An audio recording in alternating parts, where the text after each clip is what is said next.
warahmatullahi wabarakatuh.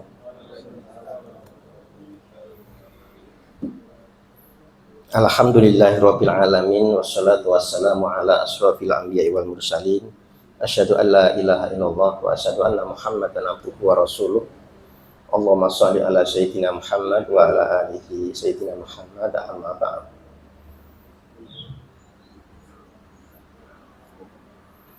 Al-Mukarram Ustadz Haji Imawan Muhammad Iqbal MAG, yang terhormat Bapak Kepala Kantor Kementerian Agama Kota Surakarta beserta jajarannya, dan hadirin hadirat yang tidak bisa kami sebutkan satu persatu.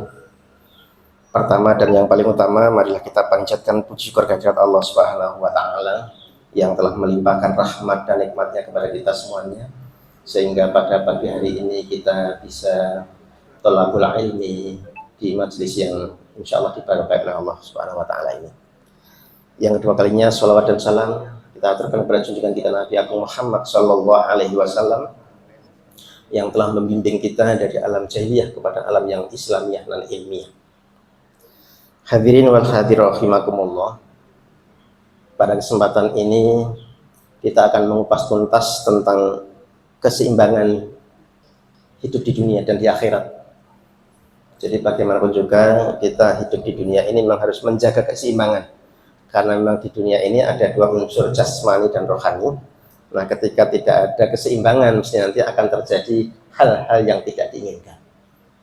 Oleh karena itu, pada pagi hari nanti akan dikupas tuntas oleh Ustadz Haji Imawan Muhammad Iqbal MAG. Namun demikian, sebelum acara kapas bersih pada pagi hari ini kita mulai, mari kita awali dengan baca umul kitab bersama-sama. Al-Fatihah. A'udzu billahi minasyaitonir rajim. Bismillahirrahmanirrahim. Alhamdulillahirabbil alamin arrahmanir rahim maliki yaumiddin.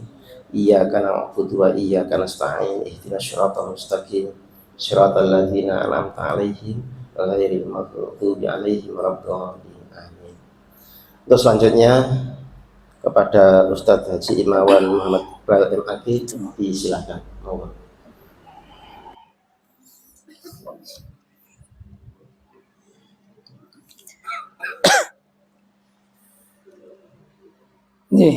Bismillahirrahmanirrahim. Assalamualaikum warahmatullahi wabarakatuh. Alhamdulillah, innal hamdalillah nahmaduhu wa nasta'inuhu wa nastaghfiruhu wa na'udzu billahi min sururi anfusina wa min sayyiati a'malina. May yahdihillahu fala mudhillalah wa may yudlilhu fala hadiyalah.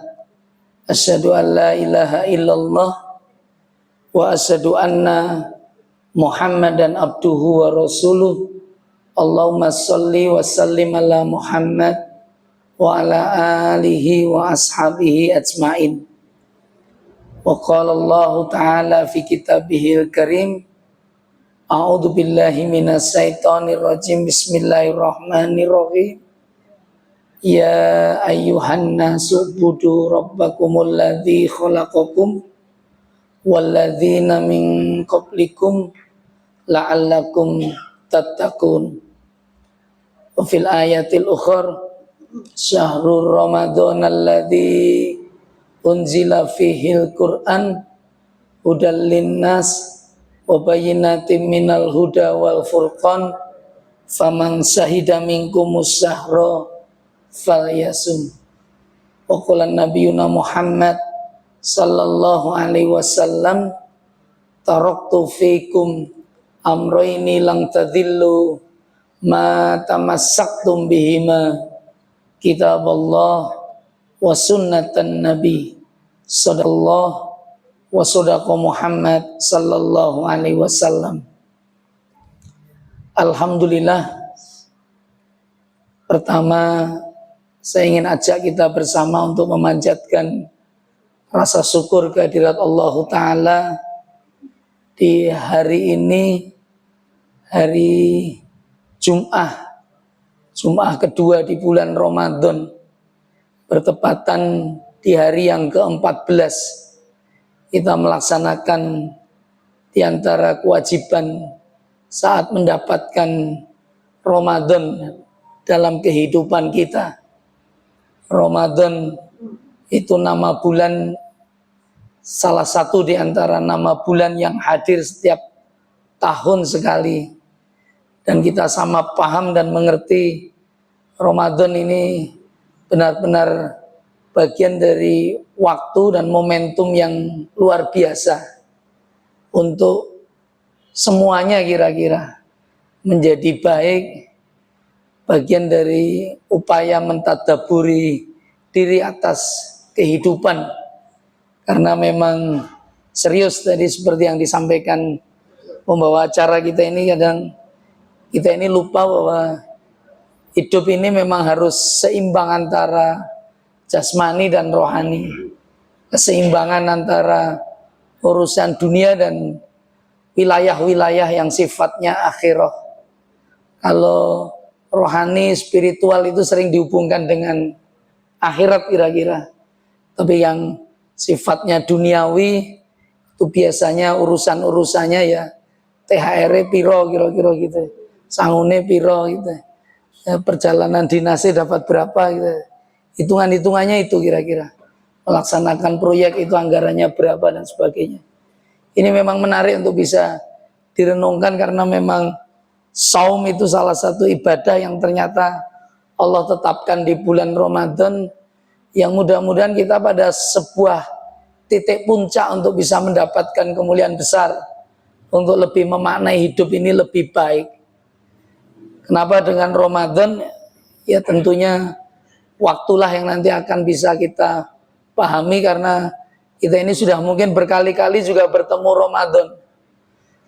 Ramadan, tapi insya Allah Ramadan tahun ini menjadi lebih bermakna kira-kira.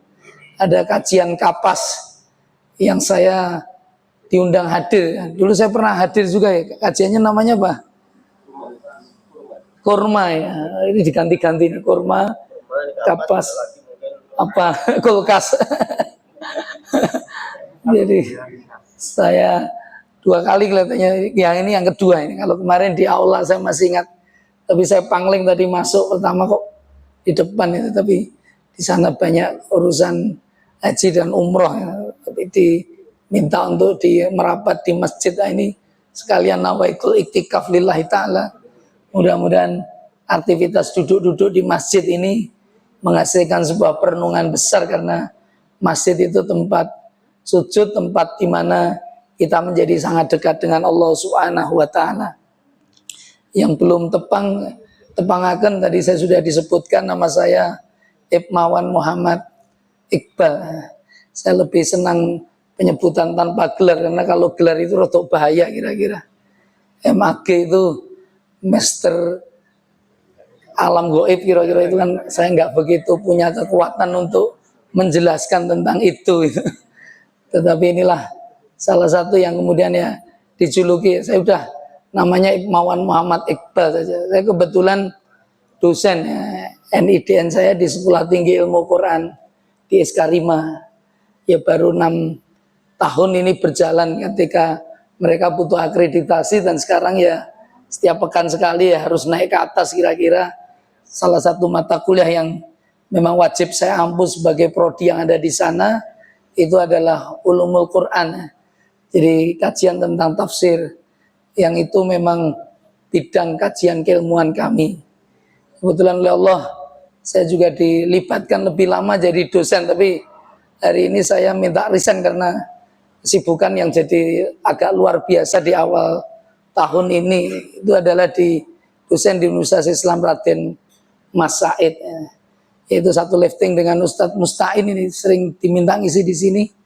Ini sering kami hadir sama-sama pengisi di Masjid Agung, gantian saya sama beliau di malam Ahad. Alhamdulillah berkah oleh Allah Subhanahu wa taala. Mudah-mudahan ya Allah tingkatkan keberkahan. Tapi saya seangkatan ibu beliau itu, karena saya angkatan Yayan awal. Saya seusia dengan Mas Arifin ini. Ini kalau di nomor handphone saya tulisi Arifin DJI. Tapi dulu kenal namanya bukan Arifin, namanya Slamet itu. Ini serius, Slamet.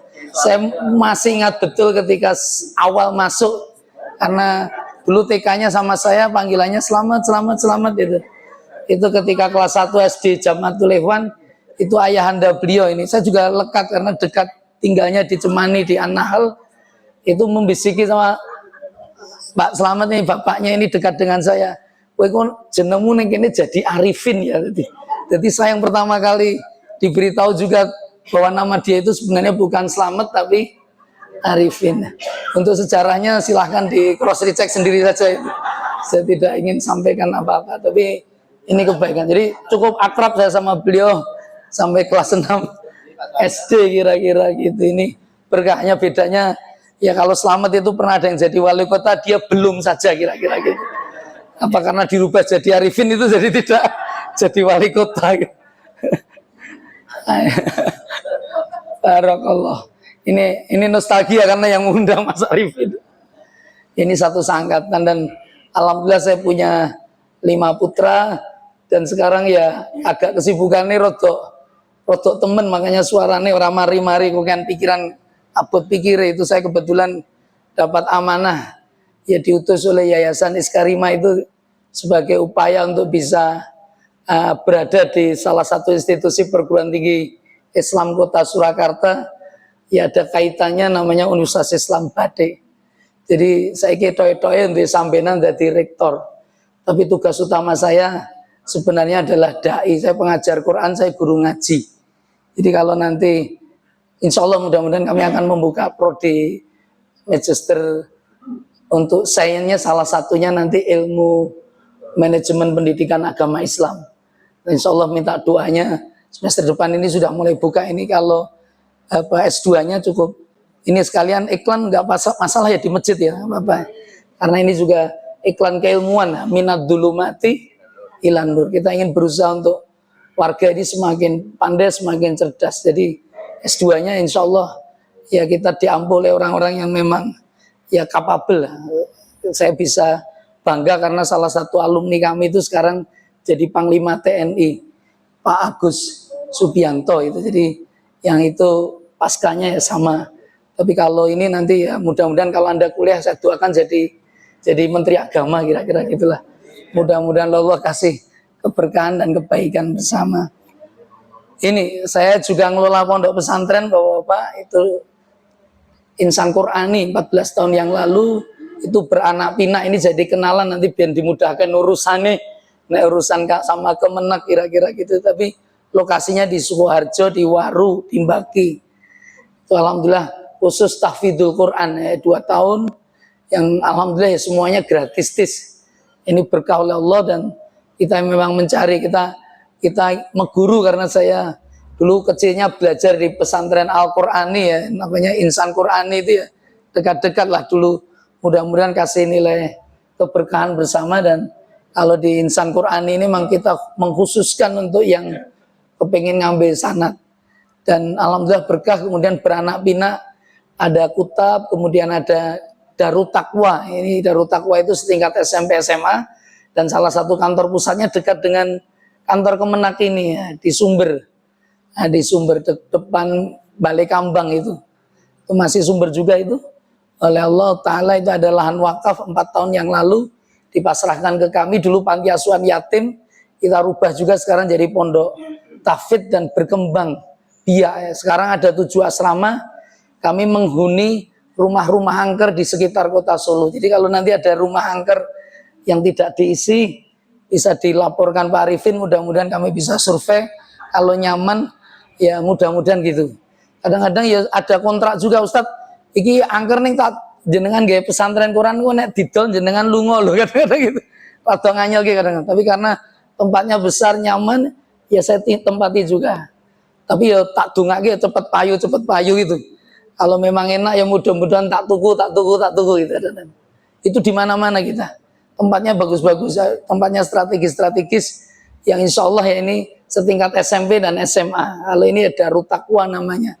Darut Taqwa. Ini lembaga ini alhamdulillah karena banyak koneksitas kami berhubungan dengan salah satu perusahaan yang yang cukup heboh kalau di kota Solo, terkenal karena suka bagi-bagi sesuatu. Tapi yang nangani kami itu kalau yang di depan Manahan itu kami ngelola namanya warung sedekah. Warung sedekah duafa. Itu kebetulan kami yang bertanggung jawab atas nama Yayasan Darut Taqwa. Itu karena untuk memobilisasi dana umat juga. Karena kemampuan SHA ini ya satu bulan ya kisaran 100 jutaan ya. Sedangkan kebutuhannya rata-rata ya 200 juta. Jadi hampir separuh itu yang memenuhi juga umat dan masyarakat. Itu setiap hari kita menyediakan 1.800 porsi. Silahkan mampir teman-teman dari Kemenak ke sana. Itu bisa mencicipi di sana, insya Allah berkah karena siapapun boleh masuk. Sekenyangnya. Dan berkahnya kenapa Ustadz? Karena setiap kami bikin teh, kami goreng bakwan, kami masak nasi itu pakai sholawat, pakai dzikir, pakai doa. Mudah-mudahan yang makan ini berkah hidupnya. Yang punya banyak utang segera lunas. Yang belum dapat pasangan segera dapat jodohnya. Yang nggak naik-naik pangkat segera melesat naik pangkat itu. Yang kuliah nggak lulus-lulus ya segera lulus. Yang nggak punya gayan segera dapat gaya. Yang sakit mudah-mudahan sembuh. Kira-kira kalau makanan-makanan yang dimakan didoakan dengan cara seperti itu menyenangkan nggak kira-kira? Itu rasanya sama atau beda? Sama-sama bikin tehnya. Yang satu saya minta maaf mengolah masakan makanan itu sambil dipisu-pisui kira-kira. Sambil dimaki-maki, ini Indonesia semakin gelap.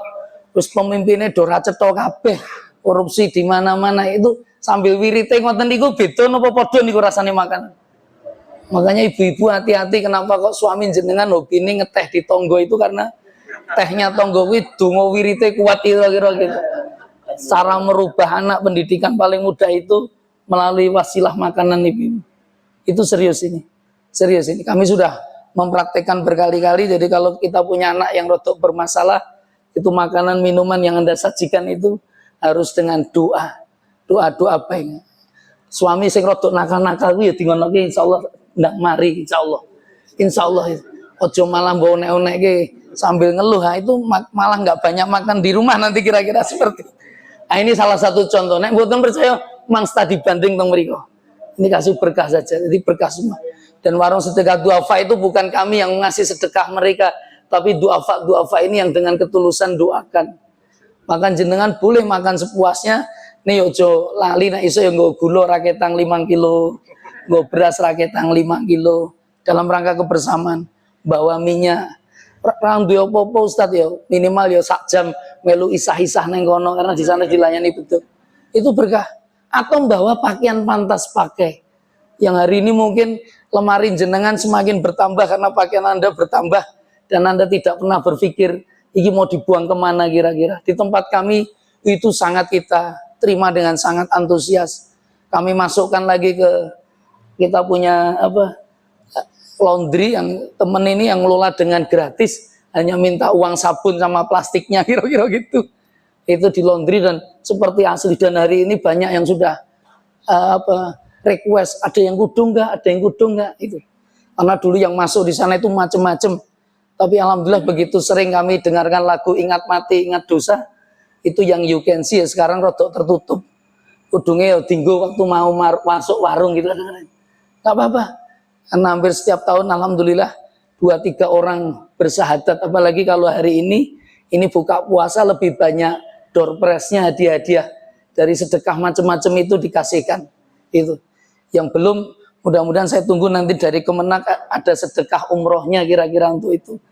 Nggak ngerti ya, kita juga pengen yang lebih baik kira-kira gitu. Tapi ya berkah, itu antusias mereka. Ini kita hanya kepengen berdoa sama Allah mudah-mudahan dikumpulkan dengan orang baik. Yang belum baik berkumpul dengan kita bertambah baik. Yang kurang baik ya lebih meningkat kebaikannya. Yang sudah baik bertambah-tambah kebaikannya. Termasuk pagi ini, duha ini saya berkumpul dengan personel di Kemenak. Ini mudah-mudahan jadi Kemenak terbaik nanti di seluruh Indonesia. Allahumma amin. Yang ngamini saya doakan mudah-mudahan lancar hidupnya, lancar urusannya. Yang belum ngamini gimana Ustadz, moga-moga oleh hidayah ditungake apik-apik ngamini jenengan. Berkah semuanya. Kembali kepada materi, Loh kenapa Ustadz ada urusannya dengan jasmani, rohani, ada dunia akhirat? Satu aktivitas saya yang kemudian memberi kesadaran saya 13 tahun yang lalu. Saya diminta dilibatkan di Palang Merah Indonesia. Saya juga aktif di Palang Merah Indonesia. Alhamdulillah hari ini masih belum dipecat kira-kira gitu. Walaupun rangkaian kegiatannya cukup banyak, itu saya mengampu jadi pimpinan di Dompet Kemanusiaan. Dompet Kemanusiaan ini serius, ini sebuah kegiatan aksi nyata sosial kepada masyarakat secara langsung. Makanya Pak Koyim kemarin yang dari Basnas apresiasi betul, karena kami ada juga semacam Basnas itu tapi sifatnya sangat umum. Tagline kami, Anda sakit, Anda miskin, hubungi kami. Dan kami rutin itu dengan para koas-koas dari Fakultas Kedokteran UNS itu sisir kampung di daerah kumuh-kumuh itu, untuk memeriksa mereka, untuk ngasih sembako mereka dan lain sebagainya. Itu banyak yang ketika orang miskin sakit itu kemudian alhamdulillah bisa kita support, kita bantu. Dan 9 tahun yang lalu kami menjumpai ada orang sakit, saya nggak ngerti ini miskin atau tidak, tapi sangat menyakitkan karena orang cenderung tidak mau menerima dia. Sakit apa kira-kira ketika orang sakit orang tidak peduli kira-kira? Kalau AIDS masih dipelihara ibu? Lepra. Oh, sakit hati itu potensi besar untuk jadi sakit itu. Sakit apa kira-kira? ODGJ. Kok ngertos nih dengan berkah. Nanti kapan-kapan Kemenak, ya saya minta bisa mampir di program kami. Ada lahan 6.000 meter di daerah Mojosongo dekat SMA Negeri 8. Kami beri nama 9 tahun yang lalu itu Gria PMI Peduli dan Gria Bahagia. Kalau PMI Peduli itu mengumpulkan saudara-saudara kita ODGJ yang di jalan-jalan ini, untuk kemudian sekarang bisa kita rapatkan, kita lebih manusiakan. Ada apa dengan sakit gila Ustadz? Betul kata Pak Arifin tadi, bahwa ODGJ ini awalnya sakit kepala atau sakit hati kira-kira? Ini sakit apa nih tuh jane wong edan niku? Kenapa orang disebut gangguan kejiwaan? Dua-duanya. Nah, ini menarik ya. Jadi manusia itu kan terdiri dari jasmani dan bahkan lagu kebangsaan kita ini, bangunlah, bangunlah untuk jiwa itu terdiri dari apa sih sesungguhnya kira-kira? Jiwa jenengan itu terdiri dari apa? Yang paling dominan apa kira-kira? Unsur pelengkap jiwa itu apa? Akal. Akal dan apa? Hati, kolbu dan akal. Itu betul sekali. Lebih dominan mana kerja Anda? Akalnya atau hatinya kira-kira? Mestinya hati. Mestinya. Ini menarik sekali. Mestinya. Akal itu ditaruh Tuhan di atas. Sukanya. Makanya kan bahasa wong tua kan hati-hati orang akal-akal gitu. Kenapa akal-akal? Akal-akal itu biasa nih. Iya laporannya Pak Bos diakal-akali kadang-kadang. Akal-akal orang diaten-aten itu. Beda atau sama itu antara akal dan hati itu? Semuanya kan ciptaan Allah. Potensi besar yang Allah Ta'ala berikan atas makhluk manusia dalam jasad yang hari ini wujudnya seperti kita ini. Dan kita ini orang Indonesia, rasnya cetol, jelas. Dan saya minta maaf. Yang berbeda adalah ketika dua potensi ini mau Anda kemanakan kira-kira. Ketika digabungkan ya ulul albab. Kenapa dengan ulul albab Ustadz? Itu apa yang dia lihat, kemudian dikuatkan betul dengan rasa keimanan. Maka ayat-ayat Tuhan itu wa idza tuliyat alaihim ayatihi zadathum imana. Bagaimana menguatkan hati nurani kira-kira ketika semua indera kita dipotensikan, digerakkan oleh akal untuk kemudian kita bisa menangkap semuanya itu menjadi bagian dari ayat-ayat Tuhan. Al-ayah itu kalau dalam bahasa Arab artinya kan tanda-tanda kekuasaan Allah. Dan itu zadathum imana. Itulah yang kemudian bisa menguatkan dia punya keimanan. Tapi hidup kita ini sering bermasalah karena akal kita nggak pernah kita sambungkan dengan hati. Kenapa orang stres? Kenapa orang gila kira-kira? Jenengan tahu stres? Stres itu potensi untuk menjadi gila. Ini kita wajah-wajah pernah stres ini. Kenapa orang bisa punya masalah? Saya di dunia akademik, mahasiswa kalau mau bikin tugas akhir, saya minta untuk bikin rumusan masalah. Kalau nggak dapat bikin masalah, kamu jangan pernah maju konsultasi kira-kira. Kenapa harus ada masalah dulu kira-kira? Masalah itu apa tuh? Halo? Perbedaan antara harapan dan kenyataan. Apa yang diinginkan dan kasunyatan. Hari ini jauh berbeda atau tidak ada perbedaan kira-kira? Ada. Lah ada ini jadi masalah. Bagaimana solusinya? Ini menjadi menarik untuk kemudian kita cari. Loh, kenapa Ustadz? Ya keseimbangan antara akal dan hati. Karena akal ini ya Allah Ta'ala perlihatkan tentang alam dunia. Maka menjadi sangat menarik kalau saya membaca di antara kajian-kajian tafsir tentang kisah Nabi Adam alaihissalam. Nabi Adam itu kan simbol kemanusiaan. Kenapa Nabi Adam sebelum diturunkan ke surga, dia pernah diberikan sebuah suasana jannah kira-kira. Nabi Adam itu sebelum turun di buminya Allah, tinggalnya di mana dia? Di jannah. Saya tidak akan mendiskusikan jannah macam apa yang dihuni oleh Nabi Adam. Tapi kira-kira menyenangkan nggak hidup saat itu? Menyenangkan. Lah kenapa? Karena semua yang diinginkan terpenuhi. Mau makan apa saja. Manusia itu kan sebenarnya kan simple. Urusan kehidupan itu kan urusan makan saja sebenarnya. Tapi hari ini menjadi sangat rumit karena terus pikirannya sopo sing tak mangan gitu. Pilihan makan itu menjadi beraneka macam dan jadi bermasalah kira-kira gitu. Tapi kalau sekedar makan, maka dia akan menemukan sesuatu yang sangat luar biasa. Dan puasa itu mengajarkan betul itu. Ternyata kenikmatan kita ini urusan makan itu menjadi prinsip. Saum siam itu kan artinya menahan. Yang ditahan apa itu? Menahan kesengsaraan atau menahan kebahagiaan itu? Menahan kesengsaraan atau kebahagiaan jenengan poso niku? Poso itu bahagia atau sengsara? Tenane. Loh, lapar dan makan itu lu seneng di kowe. Lapar atau makan lu seneng di kowe. Makan. Maka kon poso kuwi mesti ra seneng kowe. Sengsara ya. Makanya itu nisfus sobri, yang namanya puasa itu separuh dari, ini bagian dari kesabaran. Jenenge sabar kuwi rekoso apa nyenengke kira-kira? Rekoso. Tapi nggak usah khawatir seperti orang puasa itu ya. Kenapa Ustadz? Sakitnya kita ketika lapar tidak boleh makan, haus tidak boleh kenyang, kita punya optimisme bahwa ada saatnya beduk maghrib.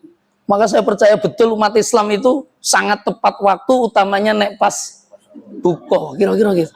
Iya apa ya kira-kira? Dia tidak mau menyia-nyiakan momentum detik pertama Allahu Akbar itu ada. Iya apa ya kira-kira? Oh luar biasa, luar biasa. Itu kebesaran yang Allah Ta'ala ingin munculkan, walaupun ternyata faktanya kenikmatannya hanya 5 menit baru wis rampung kira-kira. Dari kesengsaraan sekian jam dalam kehidupannya. Itu nek urusan nek urusan masalah-masalah Anda yang lain, ya sama. Anda sabar kira-kira. Bahwa ada saatnya Anda akan menemukan kebahagiaan itu. Kapan Ustadz? Ya sabar kira-kira gitu. Bahasanya tetap sabar gitu. Loh kenapa dengan sabar Ustadz? Quran mengatakan wabasiris, berbahagialah orang-orang yang sabar. Lah, pertanyaannya dapat dengan orang gila Ustadz. Kenapa orang menjadi gila? Pernah baca jurnal risetnya. Kalau penyakit AIDS itu karena ini. Kalau penyakit apa yang hari ini kemarin COVID itu penyebarannya seperti ini. Kalau penyakit gila penyebarannya gimana kira-kira? Mumet. Tanda-tanda gila ya. Mumet, hati-hati loh, saya ngopini nggo budrek nggo ngobat mumet gitu. Apa kira-kira? Ada apa orang kemudian menjadi gila? Maka Anda lihat aja pengalaman, karena di sana hampir ada 130 pasien. Kami menyebutnya warga ini. Kami pisahkan yang sepuh-sepuh itu kita masukkan di geria bahagia. Geria bahagia itu betul itu. Mereka punya tekanan-tekanan kehidupan yang sangat kuat dalam kehidupan, dan itu punya latar belakang yang macam-macam. Ada yang pernah kumlot di salah satu perguruan tinggi ternama, ada yang sudah S2 di salah satu fakultas yang sangat elit. Itu orang gila bisa macam-macam. Bahkan ada yang sudah 15 juz, ada yang punya hafalan. Loh, jadi orang yang baca Quran, apake Quran murojaah iki nek wong tuane maksa-maksa malah dadi edan kadang-kadang. Loh kenapa? Itu hati-hati loh, jangan dipaksa ke anak wis ra mampu ngapake. Ngaji ngaji entah daburi. Itu betul itu. Kalau nggak percaya nanti silahkan bisa berkunjung di sana. Itu macam-macam yang ada atas kita. Pelajaran macam apa Ustadz? Seperti yang disampaikan tadi, itu kan perbedaan antara apa yang diinginkan dengan kenyataan. Konsep menerima tekanan. Apa rata-rata orang gila itu ciri yang paling dominan Ustadz? Keluarga itu akan melihat sesuatu yang sangat nyata dalam kehidupannya. Tapi ini jadi ciri yang paling utama, paling pokok. Apa itu? Orang gila itu ketika dalam satu fase dia sudah tidak peduli atas apa yang terjadi atas dirinya. Dia tidak lagi iso dandan rapi seperti jenengan itu. Itu betul. Dia tidak peduli apa kata orang, komentar orang atas dirinya. Tapi kelihatannya senyum terus, tapi bukan senyum bahagia itu. Kenapa Ustaz mengatakan bukan senyum bahagia? Wah itu betul, itu kalau tidak terawat bisa di jalanan itu, saya minta maaf, itu pasti tubuhnya kotor, jarang mandi dan seterusnya. Dan memang betul ini. Saya juga belajar ilmu sedikit-sedikit tentang ruqyah itu. Salah satu ruqyah orang yang sakit-sakit seperti ini, itu ternyata dengan terapi mandi. Kalau nggak percaya bisa belajar di Pondok Pesantren Suryalaya, Tasik Malaya. Itu betul ini. Ini dipaksa mandi di sana. Jadi hati-hati ibu kalau suaminya sudah jarang mandi kira-kira. Itu tanda-tanda yang juga sangat serius, nanti bisa diperhatikan.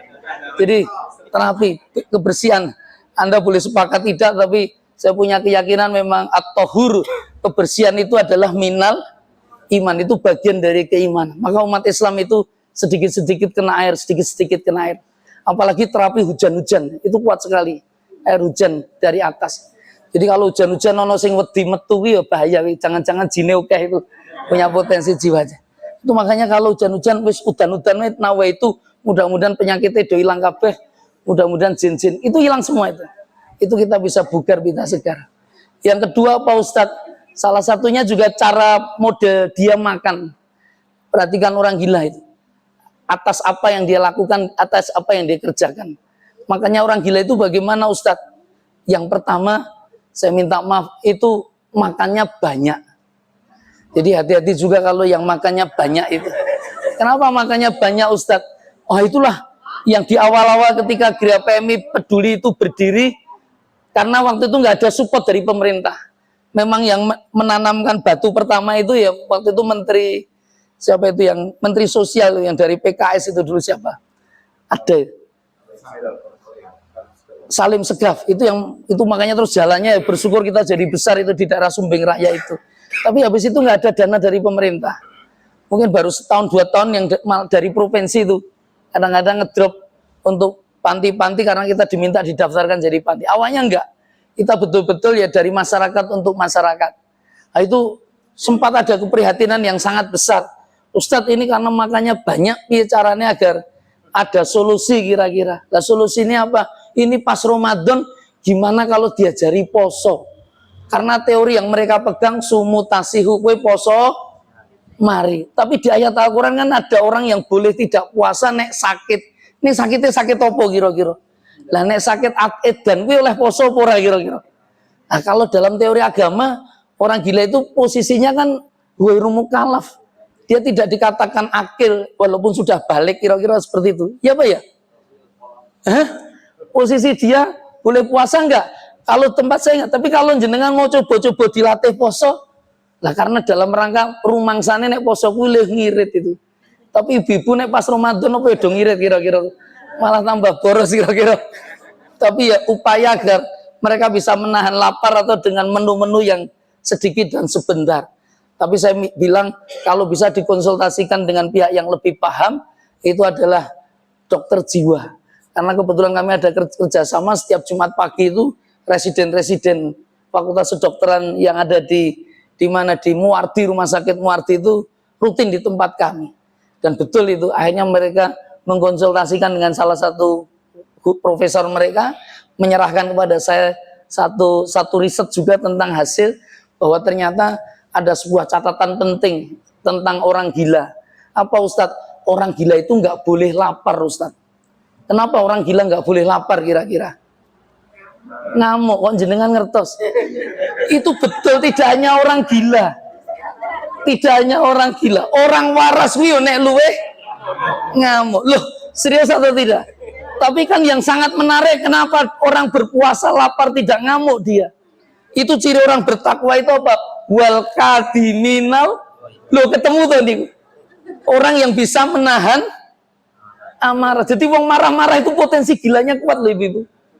Hati-hati, jangan melepaskan amarah, murka itu. Orang yang bisa menahan diri untuk tidak marah itu bisa mengendalikan emosi kejiwaannya sangat kuat. Nenek jenengan tidak bisa, itu bisa sangat fatal akibatnya. Wal kadiminal. Kenapa Ustadz? Nanti sampai pada puncak wal afina aninas, lapangnya dada. Karena orang gila itu sebenarnya punya dada yang sidik-sidik lorati, sisi izin. Ya saya minta maaf loh, karena kadang ada hubungannya itu loro lambung itu hubungannya dengan pikiran itu. Saya nggak ngerti itu ukurannya pikiran apa hati kira-kira gitu. Sering sakit hati, sering kena masalah itu kan gitu. Loh, itu potensi banyak penyakit itu dari apa yang kita pikirkan dan apa yang kita rasakan ibu. Dan orang gila itu sudah pada fase yang sudah selesai sebenarnya, dan itu menjadi contoh yang sangat penting untuk sama-sama Anda kaji. Makanya kenapa cenderung orang takut sama orang gila itu karena gampang marah-marah. Lah karena orang mbok openi. Nek wareg itu nggak ada yang marah-marah. Nek mboten percaya mang berkunjung teng mriko. Apa nek jenengan pas bagi-bagi makanan tuh nyenengke banget itu. Kowe iso disapa bude gitu dengan atau siapa itu. Loh itu serius itu. Mereka itu kalau bisa kau kasih makan, wah itu nurut betul itu. Nurut betul itu dalam tanda petik. Tapi inilah kebaikan-kebaikan yang Allah Ta'ala ingin bangun. Makanya ketakwaan ini yang menjadi sangat penting untuk bisa kita miliki. Puasa itu menjadi ukuran yang sangat besar. Makanya kalau Anda hari ini insya Allah masih bisa berpuasa dengan baik, tanpa marah-marah, tanpa macam-macam, itu insya Allah jenengan waras tenan itu kira-kira. Dan insya Allah jasmaniah, rohaniah jenengan itu ya sehat. Hanya kita berdoa mudah-mudahan ini puasa yang diterima betul di sisi Allah Subhanahu wa Ta'ala. Masalah yang paling serius apa Ustadz? Nah inilah yang kita ingin sampaikan. Hidup itu memang harus seimbang semuanya. Karena di antara kedua hal orang beribadah, beragama, itu ternyata ada hubungan yang sangat kuat juga dengan urusan-urusan dunia kita. Penampakan-penampakan yang hari ini kita dapatkan kan gitu. Bagaimana Ustadz bisa mengatakan seperti itu? Karena perintah Quran, ya ayyuhan nasu budu robbakumul ladzi khalaqakum. Perintahnya itu beribadah. Perintahnya beribadah. Hari ini aktivitas kegiatan kita kan sering kita lepaskan untuk tidak dalam konstelasi rumusan beribadah. Kan gitu. Anda hari ini kerja datang ke kantor jam berapa masuknya? Jam 8. Pulangnya jam berapa? Jam 3. Itu kira-kira niatnya apa kira-kira? Niatnya apa? Ketika Anda kemudian dikasih lemburan, kasih proyek, niatnya apa kira-kira? Ono sing wani ngomong ibadah kira-kira. Angel loh, abot loh, saiki wong kerja ngomong ibadah itu angel. Karena orang tua itu ngejar anak-anak, "Weh do kerja." Ketika mereka bertanya untuk apa, Pak? Yogen kue oleh apa kira-kira? Oleh duit loh. Tiba-tiba kenapa kok dihubungkan duit? Kenapa tidak ada urusannya dengan ibadah kira-kira? Beda nggak kira-kira antara ibadah dan cari duit? Rodo angel ini dirumuskan. Kalau ibadah itu yang dicari apa sih? Ridhonya Allah. Itu pencarian paling puncak dari orang yang ta'abbud, itu mencari ridhonya Allah. Tapi kalau orang kerja cari duit, bisa dapat ridhonya Allah tidak kira-kira? Itu jadi masalah kalau tidak kenal sama Allah. Dia akan menghalalkan segala macam cara. Akan menghalalkan, sekarang nggak kenal Allah dia. Nggak kenal Allah, nggak ngerti Allah. Ada beda ideologis yang jadi bermasalah orang ketika bermitra dengan orang yang tidak beragama. Karena kepentingan akhirat nggak pernah dibicarakan. Yang penting hari ini berkuasa, yang penting hari ini punya akses yang besar atau punya penghasilan yang besar, punya keuntungan yang besar, ya ngomong kira-kira. Kan gitu. Makanya itu saya paksa itu waktu saya jadi rektor di awal Januari pertama kali begitu dilantik, saya suruh kumpulkan semua Civitas Akademi. Jumlahnya hampir 170-an di sana. Saya minta para dosen, semuanya saya kumpulkan untuk saya tanya, "Weh, jenengan itu niatnya sekarang ini kampus wakaf milik umat, kamu bekerja di sini itu untuk apa kira-kira?" Jawaban para dosen dia lebih intelek. Kami ini kepengen, ini bagian dari profesionalitas Ustadz. Profesionalitas apa maksudnya? Ada tridharma perguruan tinggi yang harus kami penuhi. Kami akan lakukan pembelajaran, pengadaran, pengabdian masyarakat, penelitian dan seterusnya. Lah itu tujuannya ngopo kira-kira? Yo profesi. Profesi ki ngopo maksudku itu? Yo golek duit Ustaz, karena ini tempat sawah ladangku untuk menghasilkan uang. Dan rata-rata kabeh jawabnya kono kabeh idem-idem. Gak ada satu yang menjawab tentang ibadah dan ridho Allah, itu kan jadi masalah. Karena ini universitas yang kebetulan gak ada fakultas agamanya. Lah saya kebetulan backgroundnya dari agama, ketika harus masuk sana mudah-mudahan bisa mereconnecting agar kembali kepada bentuk aslinya. Kenapa yang suka stres, yang berbanyak masalah itu ibu-ibu ya kan? Ibu-ibu, nanti saya jawab. Enggak langsung saya jawab. Ini kelihatannya penasaran sekali tuh. Tapi nggak perlu harus di depan seperti ini, nanti bisa dikonsultasikan pribadi. Tapi nggak apa-apa, nanti mudah-mudahan bisa kejawab. Lalu saya kembali. Ternyata kalau niat jenengan cari uang, itu ada UIN, ada universitas di Alauddin di Makassar. Ada seorang dokter yang dapat amanah megang perpustakaan. Itu bagi saya hebat kalau urusan cari uang. Kenapa? Mendatangkan mesin cetak itu 600 juta harganya dari Cina. 19 orang tim itu dibikin, ada yang dari perbankan, ada yang dari pegawai provinsi dan seterusnya. Apa yang dilakukan di perpustakaan di universitas ini apa? Nyetak duit. Itu jenengan saya cek kemarin kita ketemu di Bank Indonesia, itu saya ganti Pak Arifin, harusnya saya di kepolisian. Kalau kepolisian saya sudah rutin gitu. Kadang-kadang kemarin ngadakan maulid itu. Kemarin kebetulan ada bentrokan waktu, beliau minta. Itu betul. Duit hasil cetakan dari Makassar ini nggak bisa terdeteksi oleh ATM. Jadi Anda bisa ngambil ATM itu bisa jadi produk uang Makassar. Tapi ora masalah, yang penting payu tuh. Iya Pak, iya kira-kira. Yang penting payu. Makanya Bank Indonesia kudune beruntung bisa studi banding ke sana, iki luwih murah kira-kira pencetakannya. Loh ini serius, itu mirip asli betul itu. Proses cetaknya itu hampir sempurna. Loh ini serius. Itu, tapi kenapa tidak berani kita lakukan? Kita ini orang beragama. Kita nggak punya hak untuk melakukan itu. Ini yang punya hak kan Bank Indonesia, yang punya hak kan otoritas negara. Makanya kan jadi masalah. Nek kebetulan rakonangan ya nyenengke apa mboten kira-kira? Nyenengke, kata jenengan nyenengke. Jadi wong bertemu setiap hari dengan duit itu pernah nyenengke kira-kira. Loh ini serius. Makanya ibu-ibu yang dimuliakan Allah, ini jadi renungan. Jadi renungan kehidupan kita ini, apa yang kita cari kira-kira. Ah, kalau tadi bertanya rata-rata yang sakit itu laki atau perempuan Ustaz, nanti ada risetnya itu. Ada riset. Tapi sebenarnya saya minta maaf loh.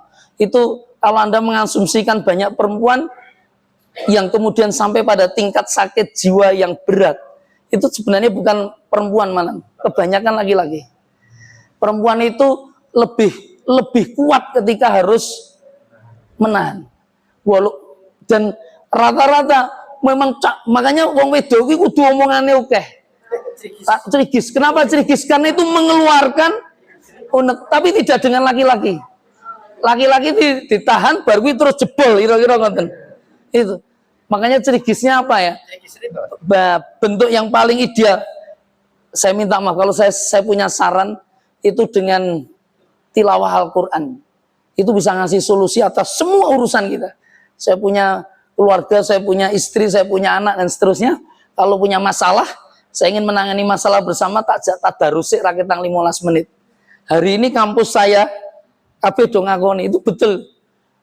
Manajemen ngatur yang paling angel itu ngatur rumah sakit harus perguruan tinggi. Karena uang rumah sana do pinter-pinter kabeh. Dan angel diatur. Tapi oleh Allah, ketika saya mimpin, itu pertama kali saya wajibkan pokoknya 15 menit maca ayat-ayat Al-Quran. Yang dibaca apa Ustadz? Awalnya mereka tak tahu tapi akhirnya tahu. Wih, ayat-ayat ru'yah jadi itu. Oh itu betul. Saya bacakan bersama, itu sama-sama membaca, sama-sama membaca. Dan mereka sudah mulai menikmati. Begitu membaca Quran itu pikiran sudah mulai tenang, hati sudah mulai teduh. Coba kalau tidak, wih rapat tolong jam petang jam ki jane ra rampung kadang-kadang. Tapi begitu membaca Quran, orang sudah mulai mengukur mana yang pantas untuk saya sampaikan dan mana yang tidak pantas untuk saya sampaikan. Mereka sudah tahu kepentingan kita sama. Ini sama-sama mencari ridho Allah. Orang kalau mencari ridho Allah, yang dicari apa kira-kira? Kan kedamaian. Ukurannya kan hanya Allah. Kacamata ukurannya kan cetolan jelas nanti. Nah, itu kadang-kadang tidak dalam prosesi kita punya ukuran. Yang ada apa Ustadz? Yang ada ya konsep nafsu itu. Makanya puasa itu kamu itu harus menahan hawa nafsu kan itu. Hawa nafsu. Dan bunda para ibu ini kekuatannya kenapa lebih Ustadz? Utamanya kenapa dia memang ditaruh dalam rumah tangga itu di rumah? Karena punya yang namanya rahim itu ibu. Tahu rahim? Rahim itu kan bentuk kasih sayang Allah sebenarnya. Disitulah ada manusia-manusia yang Allah Ta'ala akan hadirkan. Dan itu melalui kekuatan-kekuatan yang namanya doa ibu. Saya minta maaf, doa ibu sama doa bapak itu kuat kira-kira. Kenapa jenengan bisa mengatakan doa ibu lebih kuat? Karena Rasulullah mengatakan siapa yang pantas paling saya hormati, itu jawab ibu itu sampai telu. Baru yang terakhir jawab bapak. Makanya para suami, kowe nek butuh donga kuwi titipo bojomu wae gitu. Mang sayangi, mang penuhi semua kebutuhane. Nek bojo seneng, kira-kira dongane ya apik apa mboten kira-kira. Loh gitu. Menangkap nilai rahman rahimnya sederhana dari istri kepada suami itu. Makanya kalau dalam Islam kan membangun keluarga itu kan sakinah, mawaddah. Itu kan bangunan spiritual itu. Tapi sebenarnya sangat dekat dengan jasmaniah dalam wujud keseharian. Lu kenapa Ustaz bicara tentang sakinah, mawaddah, warahmah? Lu apa makna sakinah kira-kira? Sakinah kan tenang. Apa maknanya mawaddah kira-kira? Mawaddah apa? Cinta. Bedanya karo rahmah apa? Ini kepala kau ada nggak kira-kira? Ada Mbak Rahmah di sini. Kenapa namanya nggak mawaddah? Kan dekat itu, mawaddah dan rahmah. Loh itu saya mengkaji kajian tafsir salah satu mata kuliah yang saya ampu itu juga fikih munakahah. Itu menjadi menarik. Itu Imam Ibnu Katsir itu menyebutkan kalau madah itu kamu akan bisa menyaksikan pengantin-pengantin baru yang belum punya anak. Tapi rahmah itu akan muncul setelah ada anak yang menyatukan mereka. Makanya nggak ngomong mawaddah lagi. Loh, madah itu apa Ustaz? Madah itu ya cinta, kasih sayang. Munculnya dari madah. Madah itu apa tuh? Madah itu materi. Dan memang kita nggak lepas, manusia itu makhluk materi. Ya apa ya? Saya khawatir jenengan dulu memang di awal kan jatuh cinta sama pasangan jenengan karena materinya. Minimal bagusnya, dure, cash flow-nya. Ya apa ya? Materinya apa yang dinaikinya, uangnya. Makanya para laki-laki itu bikin wanita jatuh cinta itu gampang. Wis kirimono, usaha terus kadang-kadang jadi jatuh cinta. Nggawa permen, bentuk perhatian dalam bentuk materi. Lah itu betul. Nukoke apa? Ya sifatnya materi. Orang jadi tresno. Makanya menjadikan para suami gampang dicintai istri itu ya sederhana sekali. Maksud Ustaz apa? Saya sering pesan pada para suami-suami yang keluar dinas apalagi keluar kota. Yang istrinya mungkin hanya nunggu di rumah, kamu jangan sekali-kali pulang kecuali kamu bawa madah. Madah itu apa Ustaz? Oleh-oleh. Entah itu martabak, terang bulan dan seterusnya. Kira-kira ditunggu apa enggak kalau suaminya hobi ini enggak oleh-oleh? Ditunggu. Yang ditunggu oleh-olehnya atau suaminya? Makanya untuk mendapatkan cinta istri itu mudah bapak-bapak. Apa? Penuhi semua kebutuhan materinya. Iya apa iya kira-kira? Iya. Itu makanya Mbak Rahmah itu luar biasa. Kenapa? Karena fase setelah mawaddah itu ada rahmah. Rahmah itu lebih kepada konsep spiritual. Ini bicara akhirat. Rahmah itu Rahman dan Rahim. Kenapa? Karena kalau hanya yang bawa materi, setelah materi tidak ada gimana kira-kira? Maka muncul syair lagu dangdut yang paling saya benci syairnya itu. Ada uang abang disayang, tak ada uang abang mau diapakan ibu-ibu kira-kira? Oh, ditendang tuh. Iya betul. Anda belum pernah belajar sama Mbak Rahmah ini. Kenapa?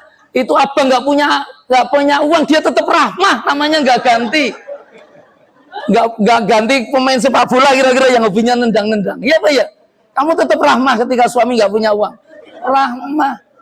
Rahmah itu malah buktinya ketika materi tidak ada, kasih sayangnya semakin melimpah. Kenapa abang nggak punya materi, nggak punya uang? Karena kurang kasih sayang. Setuju nopo mboten Bapak? Wah setuju, wis nang mulai kono. Wis setuju gitu. Kasih sayang itu penting untuk bisa kita tumbuhkan. Ini sesuatu yang sangat berkeseimbangan. Orang nggak bisa memisahkan antara dunia dan akhirat. Apabila kau bangun hidupmu itu dengan agama, oh dunia itu sangat mudah untuk bisa kita rengkuh, sangat mudah untuk kita capai. Apalagi kalau Anda sudah punya sifat yang namanya qanaah. Puncaknya sebenarnya yang dicari loh, ridho itu syaratnya apa? Orang dapat ridhonya Allah syaratnya apa kira-kira? Halo, syaratnya orang dapat ridhonya Allah apa kira-kira? Hah? Ada yang di atasnya ikhlas? Ada yang di atasnya ikhlas? Nanti dibaca di tafsir UII Gus Baha ini, saya masih megang betul itu. Syaratnya ridho itu hanya satu katanya. Syaratnya dapat ridhonya Allah itu hanya satu kata dia. Itu dia membacakan Quran surah Al-Fajr ayat 27 sampai 30. Ya ayat Tuhan nafsul mutmainnah. Itu jiwa-jiwa yang tenang. Jiwa-jiwanya pasti sudah sangat tenang itu. Surah mungkin loro edan bunda. Stres lah mungkin. Itu yang mutmainnah itu kan apa lagi? Nama-nama perempuan itu. Kalau nama laki namanya jadi apa itu? Ini ada Ustadz. Apa kira-kira? Kalau laki-laki namanya apa itu? Kalau putri kan mutmainnah. Saya dipanggil kan mutmainnah kuwi lanang apa wedok kira-kira?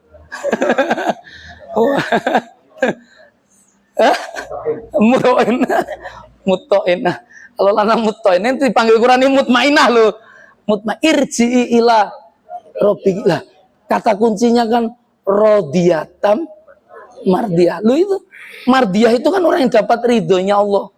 Tapi kamu dapat mardiyah, syaratnya satu apa? Rodiyah. Rodiyah itu apa tuh? Iki yo ridho. Makanya sifat paling mahal, paling besar itu ridho. Orang itu kalau ridho, wallah nggak pernah stres dia. Ya Pak ya? Ya Pak ya? Itu kalau ridho itu bisa mengubah banyak dan segalanya. Saya kadang-kadang sakitnya stres seseorang itu kadang bukan untuk dirinya tapi efeknya malah kepada orang lain. Saya pernah didatangi seorang ibu. Itu betul. Saya pernah diminta nempati di salah satu rumah dekat SMA 7 itu. Rumah angker, rumahnya dokter. Itu kami bersihkan 1 tahun di sana dan saya masih ingat betul di sana itu ada ibu, ada anak-anaknya diajak dan itu konsultasi sama saya. Apa Ustadz? Dia membawa anak usianya 18-19 tahun. Itu anaknya itu seperti ngahoh itu. Dia nunut dan seterusnya. Itu ibunya itu udah janjian sama saya mau minta konsultasi. Konsultasinya apa? Ustadz, saya minta maaf. Ini anak saya dikenalkan. Ini habis seminggu yang lalu keluar dari rumah sakit jiwa. Lu kenapa habis keluar dari rumah sakit jiwa? Dia cerita sambil berkaca-kaca. Ustadz, saya minta maaf kalau ini cerita ini akhirnya dengan oh itu ibu sana, saya nggak ingin menyinggung siapa-siapa. Saya berusaha tidak menyebutkan nama. Walaupun peristiwanya kemudian muncul. Tapi ini jadi pelajaran berharga bersama untuk kita. Tentang urusan ridho. Lu kenapa Ustadz? Kenapa Ustadz? Ibu itu tadi bahwa dia cerita, ini anak saya ini baik-baik saja. Itu waktu SMP, dia di sekolah favorit, rankingnya bagus dan seterusnya. Dan SMA sedemikian rupa, tapi SMA kelas berapa, itu ayahnya. Jadi anak ini, anak laki-laki ini, ternyata jauh lebih dekat dengan ayahnya. Ayahnya itu kecelakaan dan meninggal dunia. Saya minta maaf. Itu terpukul nggak itu keluarga itu? Utamanya anak laki-lakinya ini. Anak laki-lakinya. Saking terpukulnya bunda, itu stres. Dan stresnya itu tingkatannya sudah sangat tinggi. Wis ra iso ra connect ke siapa-siapa, ngompol sembarangan dan seterusnya. Makan kudu didulang dan sebagainya. Itu enggak sampai kurus badannya. Itu. Yang mengerikan kadang-kadang lek wis itu terpicu apa ngamuk-ngamuk takut dibawa ke rumah sakit jiwa. Sudah langganan di sana. Sudah berapa lama Ustadz? Dia cerita sudah 3 tahunan ini. Dan apa yang terjadi? Itu keluar masuk dan saya sudah datang ke beberapa ustadz untuk ruqyah dan lain sebagainya. Loh saya tanya, loh kenapa kok datang ke saya? Loh ustadz kan ngelola rumah sakit apa? Geria PMI peduli. Jadi ada cerita-cerita itu, kok Ustadz Iqbal ngono-ngono. Loh, dia ustadz-ustadz yang disebut itu untuk ngaji ruqyahnya lebih kuat. Saya itu ruqyahnya teori, saya jarang sekali ngeruqyah. Dan memang saya juga tidak ingin mendoakan dalam konsep tak ruqyah piye dan seterusnya itu tidak. Tapi saya ketika mendengar itu yang meneteskan air mata. Terus yang menjadi pertanyaan saya, Bunda, saya minta maaf, sejauh apa hubungan Anda dengan anak ini? Lah itu dia baru cerita, juga dengan tetesan air mata. Nah itulah Ustadz, saya itu tidak lebih dekat anak saya dibanding dengan suami almarhum. Jadi dengan suami almarhum itu lebih dekat dengan anaknya. Loh kenapa? Anak itu dengan saya cenderung lebih takut. Kenapa? Karena ibu ini memang temperamentalnya rodok Ya, itu dur. Saya nggak ngerti ya. Tidak semua ibu ya. terlalu sedikit. Oh, bukan selalu sih, pokoknya agak keras lah gitu. Hati-hati loh yang keras-keras itu.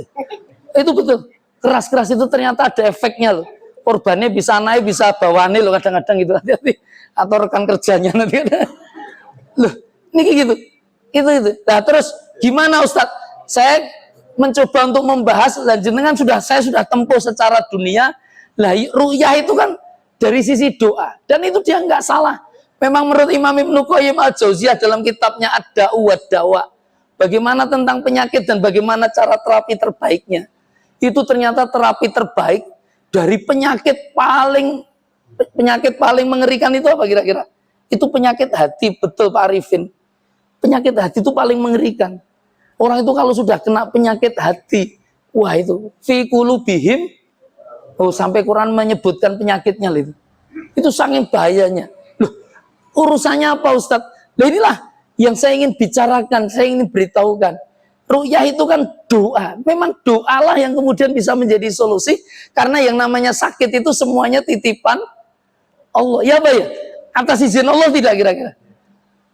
Dan Anda punya keyakinan betul kalau pasien itu kemudian sembuh, yang menyembuhkan siapa? Dokternya atau Allah? Allah.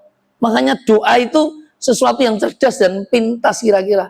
Loh, lah kemudian saya sampaikan yang namanya ru'yah itu kan sebenarnya doa. Doa yang terkuat, apalagi masih ada ibunya yang jenengan. Itu begitu saya minta agar dia yang berdoa, saya tidak ngeles, saya tidak mau berdoa, dia sempat emosi loh. Loh, Ustadz menganggap saya tidak mendoakan dia. Saya doakan terus Ustadz. Loh, jenengan doa itu apa marah-marah seperti ini kira-kira? Loh, maksud jenengan apa? Saya kepengen cerita. Saya hanya cerita aja. Tapi nanti coba dipraktekkan. Saya waktu itu habis dapat kiriman dari Facebook cerita di daerah Timur Tengah. Apa yang terjadi Ustadz? Itu ada seorang ibu yang anaknya itu macam-macam, angel dikandani dan seterusnya, tidak sholat. 5 menit lagi ya. Ini betul, tidak sholat dan seterusnya, akhirnya dia doakan. Dan cara doa, redaksi doanya itu menarik sekali. Apa? Dia mengatakan, ya Allah, saya paham betul punya anak seperti itu adalah ujian dan cobaanmu. Dan ya Allah, saya ridho, saya ikhlas atas ujianmu ini.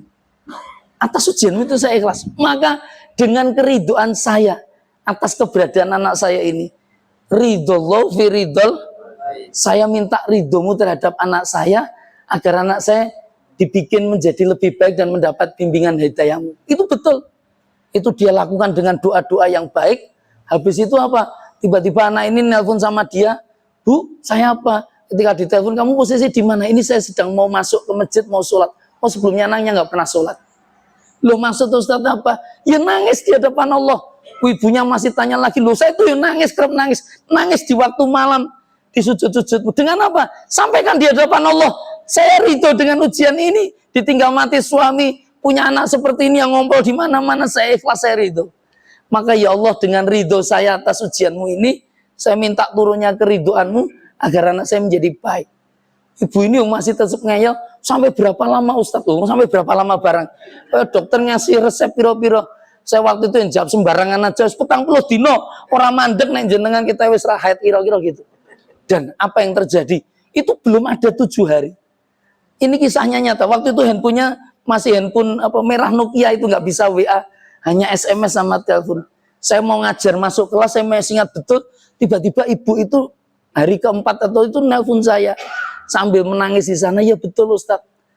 Apa yang dia katakan betul. Saya kepengen ngabari Ustadz, kepengen undang Ustadz ke rumah saya. Loh kenapa? Tadi pagi ini anak saya sudah bangun, tiba-tiba ke kamar mandi. Biasanya ke kamar mandi. Kemudian tiba-tiba datangi saya sambil menanyakan, Bu, saya lapar, makannya apa? Itu tiba-tiba sudah ada respon kepengen makan. Dan kenapa saya telepon Ustadz? Hari ini saya menangis karena dia membantu saya nyuci bajunya sendiri. Dan hari ini sedang di halaman sedang nyuci baju. Waktu itu kan belum ada rekaman gini. Mungkin direkam itu. Dan bisa jadi viral kira-kira ngoten niku. Loh itu belum ada 1 pekan. Saya nggak ngerti kabar berikutnya. Tapi memang keridhaan jenengan itu menjadi puncak ridhonya Allah untuk menyelesaikan atas banyak masalah. Saya pikir itu, dan saya cukup ridho juga kalau tidak ada pertanyaan kira-kira gitu. Oh masih ada kalau ada sampai jam 9.30. Tapi monggo silahkan, mudah-mudahan kasih keberkahan. Silahkan mampir, kami sering di Uniba sekarang, mudah-mudahan kasih keberkahan. Dan ya mampir di warung sedekah ini ya, cukup dekat tempatnya dari sini. Insya Allah Allah menambah keberkahan dan silaturahmi bersama. Kalau ada masalah apa-apa tadi, utamanya dengan yang gila-gila bisa merapat itu. Saya ada pengalaman, mudah-mudahan sedikit pengalaman untuk bisa sharing dan konsultasi. Tapi mudah-mudahan ini mendatangkan kebaikan untuk kita. Urusan dunia itu ya jangan lupakan akhirat, karena memang akhirat Allah itu ya jadi solusi. La haula wala quwata illa billahil alil azim. Demikian dari saya. Aku lupa lihat astagfirullahaladzim. Bila taufik wal hidayah. Assalamualaikum warahmatullahi wabarakatuh. Bapak Ibu yang kami hormati, menarik sekali materi pada pagi hari ini yang disampaikan oleh Ustadz Iqbal. Mungkin ada pertanyaan, tapi tidak saya kasih waktu. Bapak Ibu yang kami hormati, jadi seperti yang telah saya sampaikan tadi, hidup ini kita harus sehat jasmani dan rohani. Kalau orang gila itu mungkin sehat jasmani saja, tapi rohaninya tidak. Karena kita nggak pernah mendengar orang gila masuk angin, nah, mungkin sehat terus gitu ya. Nah, untuk itu kita mudah-mudahan sehat jasmani dan sehat rohani. Yang kedua, hidup ini kuncinya adalah mendapat ridho dari Allah Subhanahu wa Ta'ala, sehingga apapun yang kita kerjakan mudah-mudahan berlandaskan lillahi ta'ala, tapi bukan lingkungan ya. Saya kira begitu. Kami yang menghantarkan acara di pagi hari ini ada kekurangannya, mohon dimaafkan. Wassalamualaikum warahmatullahi wabarakatuh.